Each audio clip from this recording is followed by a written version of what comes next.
Hello and welcome back to my small little library. Today is the last day of April, and so I thought, why not round up all of the books that I've read in April and let's do an April wrap up. What I didn't realize is that I read 5 Casey Rice books this month alone. I only have 3 left, so yeah, there aren't too many more coming, but yeah, I finished 5 of the Temperance Brennan novels by Kathy Rice, and these are also the first 5 books of the month, pretty much, that I've read. Sadly, I have to say, in general, they kind of started dipping in quality of the books, I felt like, throughout the month, which I was kind of sad about, but that happens. So the first one that I read is Bones to Ashes. This is one I found actually kind of really interesting, and I gave it 4 stars. This one kind of dives more into the history or like the childhood of Temperance Brennan, and she finds a skeleton that is but a cop kind of has it in his office this whole time because they felt like they were really old bones, and so nobody had interest in them, and she finds out about them, and because of the circumstances where the bones were found, she kind of feels like it could be a childhood friend of hers that just vanished one day. And so the book is mainly about finding out what happened with the skeleton, and then diving more into childhood, what happened back then, and what happened to her friend, and kind of finding out all about that situation. And then we also have another dead person, and that has something to do with not like mafia, but like gangs and gang violence a little bit, and they are kind of interconnected, the cases, in the end.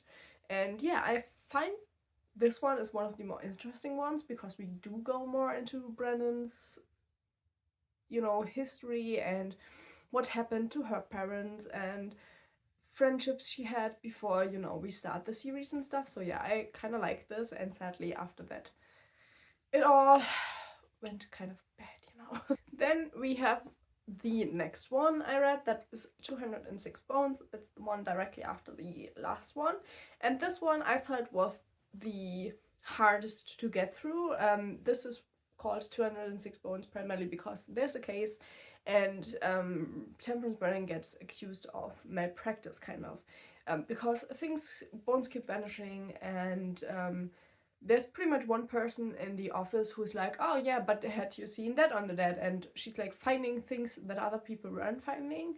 And so Temperance kind of has problems with her job, and then her private life comes really to the forefront in this one, which is why I lost a bit of interest in these books going forward, because the private life, which is always kind of in the background, goes much more into the foreground of the novels, and I really didn't like that. So yeah, this one got 3 stars. I found it hard to get through because she was so depressed in this book. Obviously, she gets accused of being bad at her job, which she's really good at, and she kind of has a hard time righting the wrongs that come with that, and then her private life is also going to shit, so she has a lot of problems there as well, and it just makes for a really depressing novel, to be honest. So yeah, I don't know, it wasn't as fun to read. I read these normally for the interesting cases and the things, how they get investigated, and starting with this book, I feel like the series kind of loses that a little bit. It's still there, but like other things like get so much more into the focus that I kind of feel they lose their origin a little bit. But yeah, 3 stars. None of these are technically bad books in my opinion. It's just the focus of the novels shifts slightly and shifts into a direction that I'm not the biggest fan of. After that, I listened to a very interesting audiobook called Otherlands. I'm gonna put the cover here. It's pretty much a book about how our Earth evolved through time and what changed, and a little bit about like nature and animals, what we can see through the fossil record, and all of that, pretty much. Like, it's a really interesting history of stuff we don't talk about that often, and I really liked it. It gave me a few new ideas about nativity from plants and animals, and that maybe isn't as easy as saying this plant is native, because what is native? We don't really have a definition, like how long does something have to live in a region to count as native, because obviously what we currently count as native species weren't always native to where they were living, because they evolved at some point, and then we also have species of plants that came later but are counted as native currently, which is kind of really a big problem, I feel like, for science, but I don't feel like it gets talked about a lot, at least in like general public discourse. So that was really, really interesting. I gave that 4 stars. I don't know. Some things were a little bit drawn out, some things were a little bit too quick. You know, the balance of the book could have been a little bit better, which is why I gave it 4 stars. But it was really interesting, and it's by Thomas Halliday. After that, I went back to Kathy Rice, and this one also actually got 4 stars. I just realized, so it was slightly better than the last one, but I felt like that was mainly because the last one was so depressing, and now we went back into less depressing times. Her private life is still way too much in the focus. But this one is pretty much they find a body, and the fingerprint of the body comes back as somebody who was supposed to have died while in the military and being, like, you know, deployed in a different country. And so that rolls up a whole new case. They exhume the body, they find bones there, and the DNA is like kind of fitting, but obviously they have the fingerprints in the current times that are supposedly from this person, and so they kind of figure out like this whole conspiracy, not really conspiracy, but like bad people trying to get through with stuff. And this one actually was really interesting. It was like a really, like, the case was really good. The private life of hers was really annoying, but the case was good, so I gave it 4 stars, because to be honest, that is what these books are supposed to be mainly about.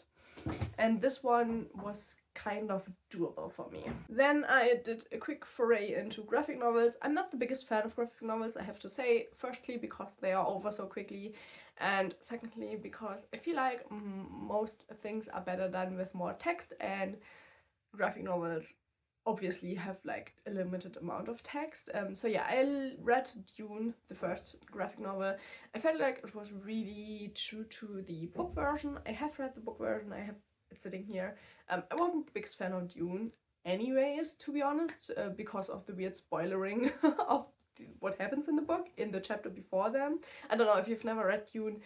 In the beginning of each chapter you have an excerpt of a religious text that is written about what happens in the chapter that is to come, so you kind of get spoiled every chapter. It's a really weird concept. I don't know if it's just in my version or if it's in every version, but in my version it really kind of ruined the flow of the novel for me. So the graphic novel, I gave it 3 stars.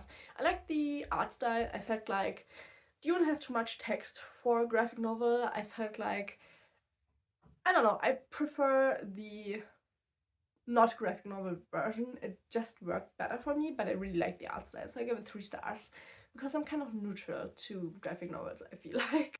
Then the next Kathy Rice novel I just couldn't really get into because of the topic. The topic is NASCAR races. I find that to be really boring. And if you know Kathy Rice, she does a lot of explanation, which kind of is fair and it works if you're interested in the topics. If you're not interested in the topics that come up in the novels, it can be really, really boring. And I felt like this was one of the more boring ones. Her private life is still kind of too much in the novels, but not as bad as it's going to get. But yeah, the case is pretty much they find a barrel of concrete on a racetrack, and there is a hand sticking out, and so they need to find out what happened here. And then somebody comes to the police and is like, yeah, I might know who that is. My sister vanished like, I don't know, 20 years ago or something like that. And I feel like it could be her, because she vanished like on the racetrack somewhere. And that is where the novel goes, and obviously it's all race related and NASCAR related, and yeah, I just didn't find that to be really interesting. But I gave it 3 stars because it was a nice case. Like, the case in itself was good, just not a topic I enjoyed reading about.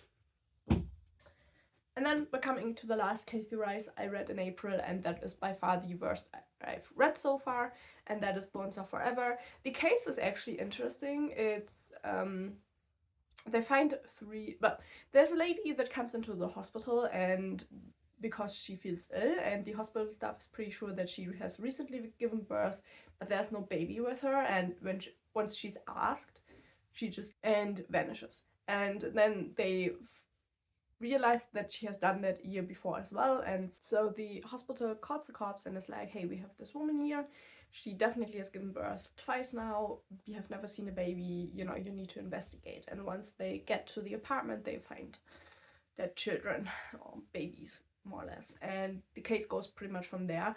But what really annoyed me about this book is she is working with Andrew Ryan, like the main problem partner kind of, and then they meet another guy who has something to do with the mother, like investigative wise, and both of them behave so idiotic. They fight about her even though neither of them is in a relationship with her, and it annoyed me so much, and it ruined the book for me. It really did ruin the story for me, so I gave it 2 stars. The case was interesting, everything else about the novel was just shitty. Couldn't stand it, and yeah, that is why I'm afraid about the last 3 that I have still to get through, because that one was so bad. After that, I listened to another audiobook, which is this one. It's called Eat, Poop and Die: How Animals Make Our World, and it's by Joe Roman. I gave it 4 stars. It was really interesting because it's pretty much about how our environment changes because of the animals that live in the environment and what they eat, and obviously what they give back to the environment. And yeah, it was really interesting. I felt like some parts were not descriptive enough and other parts were like too descriptive. Like his focus definitely was different than what I would have preferred reading about. So yeah, that is why 4 stars. But it was a really interesting novel if you want to, like, you know, just find out more about how our world works. It's really interesting, and I love those kind of audiobooks, to be honest. Then we have another 3-star read, which is this book, which I really love the cover. It's Star Maker by Olaf Stapledon, and I gave it 3 stars, though I need to preface this that the author's note in the beginning kind of warns about this not being really a typical novel, and I should have listened to that because this reads more like a nature documentary about space. And the story that is there is kind of that our main character, he lives in England and he sits in a meadow and he starts thinking, and then he kind of leaves his body and journeys through the universe, and he finds different minds and different planets and different aliens kind of, and it all goes off from there kind of. But it's not really about the experiences he makes. It's kind of, but it's more like, you know, then we saw this planet and the species was like this and the aliens behaved like this and they, you know, did this and this is their history. And it really feels more like a documentary about the thing, but it is a fiction book, you know, obviously it's not real. So it was really kind of confusing to read. It was a really slow read, but it was still an interesting read. I don't think I like the concept of this novel. I'm much more of like, you know, a fantasy reader. I like a story heavy book, and this one really read more like a documentary, which I can really imagine as like a documentary type of film, but I felt like reading it wasn't really a great fit for me personally. But if you have ever thought about something like this, I would definitely recommend it because the author had interesting ideas. They kind of turn out all quite same-ish, but they start off really interesting. So yeah, I don't know. I think it's you know, it's not your typical sci-fi novel, so it's kind of really interesting. But yeah, I picked this up on random. I didn't know anything about it, and it was a surprise. Not a negative surprise. I'm more of like a neutral surprise, if I'm honest.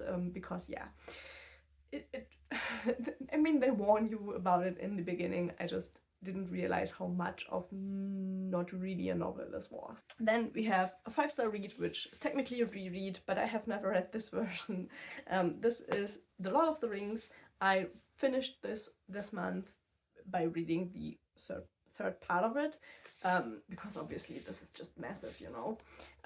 But yeah, this is a really wonderful illustrated edition that my partner got me for Christmas, and it has all of these like pictures and stuff in there, original pictures from Tolkien himself.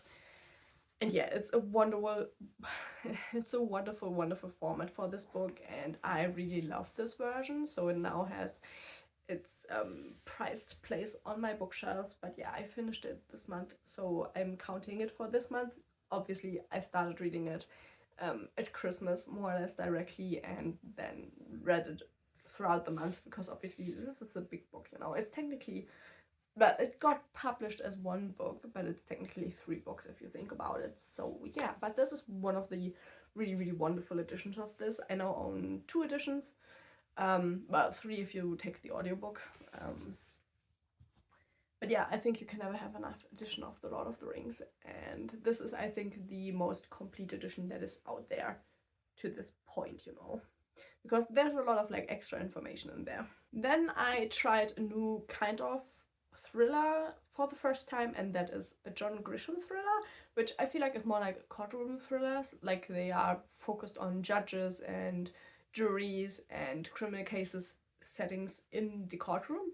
And this is called The Guardians, and this is inspired by a true case, but it's not like one-to-one the case, you know, so it's still fiction, but it is inspired by really, really sad true case.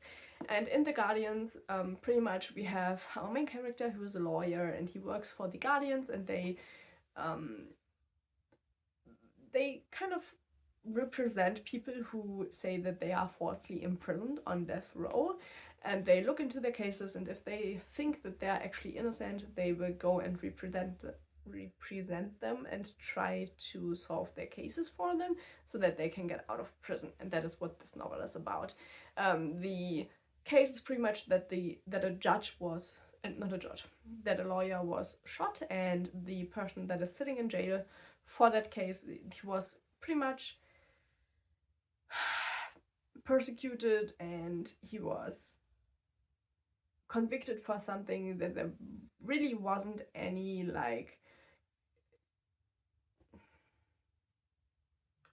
clues for. There were no really definitive things that would have said that he was it, but they convicted him nonetheless. And so yeah, this is pretty much about getting that person out of prison.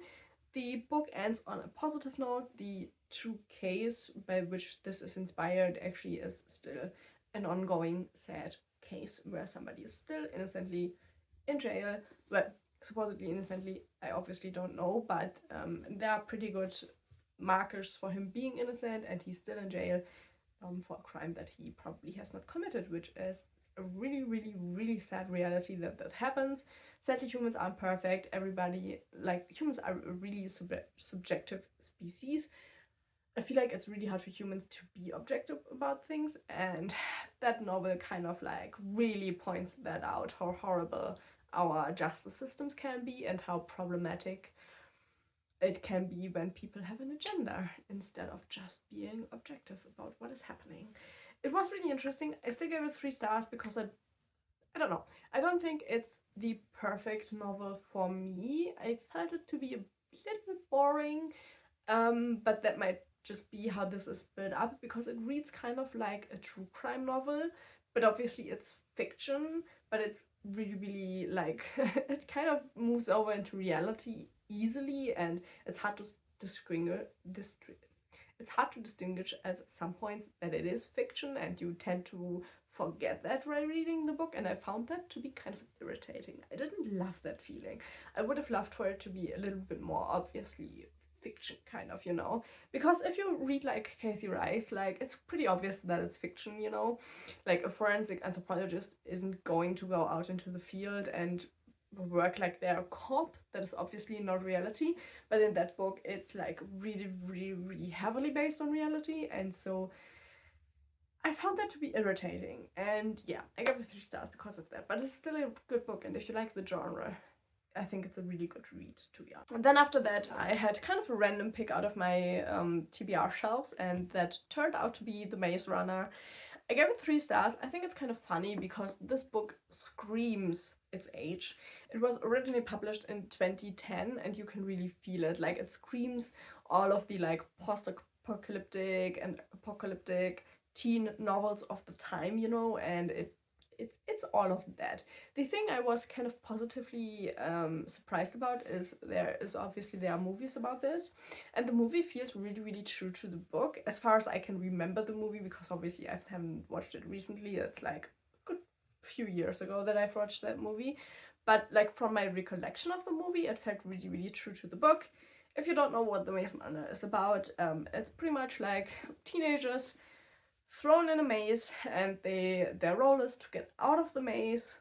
And yeah, they behave like teenagers. Most of them are boys. There's one girl coming in, and they kind of have to try to get out of this maze that is full of grievers, which are like these metal creatures that kill the kids if they try to get out. And yeah, they still have to try and get out. It's a weird book. I didn't like the ending. Like, the epilogue was, in my opinion, a really bad move. But yeah, it was kind of entertaining in like 2010 teenage novel style entertainment. So I wasn't angry about it. It's not a book that I would go and say like pick it up. It's a great book, you know. It's not a great book, but it's an entertaining teen novel that isn't focused on relationships, which is something I feel like is really, really rare nowadays. So I kind of like that, you know. And then we have the last physical book I read, and that is Still Life by Joy Fielding, the most boring thriller I've ever read in my life. I was so disappointed about this. It is, I mean, the description should have given it away, but I didn't think it would be this boring. But our main character is in a coma, but she's in like an awake coma where like she can hear things going on, but she can't make herself known that she can hear things.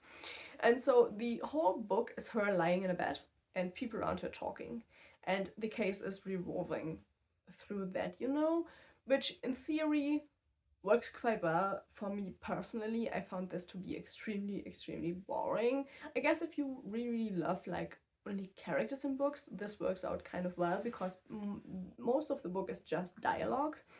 I personally missed like descriptions of places and going other places, you know. So I gave it 2 stars, because for me personally, this book gave me nothing. It's nothing that I want in a thriller, to be honest. I need different places and things happening, you know. Not all while somebody's lying in a bed, and that is everything we get from this novel, you know. I feel like this could be like a favorite for a lot of people if they like the type of story. I personally don't like this type of story. So yeah, I found it to be extremely boring. You know, and it also has really two-dimensional characters. The rich husband, the jealous friend, you know, all of those like really two-dimensional, not really realistic characters that you tend to encounter in books like this, you know. So I really wasn't impressed with the book. I'm sorry. And then the last book that I read in April was Reread, because I had really bad like few days of health where like my health wasn't really where I wanted it to be. And so I listened to All Systems Red by Martha Wells, which is the first of the Murderbird series, because you know, it's a book that gives me comfort. I really love the Murderbird series. If you haven't read them, read them. They are incredible sci-fi series, and the main character is a character called Murderbot. He calls himself Murderbot, and he's a secunit, like a security android, and he is really socially awkward, and he loves the entertainment feed. And more I'm not gonna say, because, you know, surprises. But I loved the series, and I did a reread of that because I needed a comfort book, you know, and that is definitely one of my comfort books. So yeah, these are all of the books I've read in April, which I think it was 14 all in all, which was actually kind of good. But I felt like I've read a lot of mediocre books this month, which is kind of sad, you know. I would have wished for some new favorites, but I think there wasn't really anything here to be a new favorite. So yeah, I don't know. Next month might be better. But yeah, thank you for coming here, watching. If you've read any of these books, please leave your own opinion down below, and hopefully I will see you in the next video.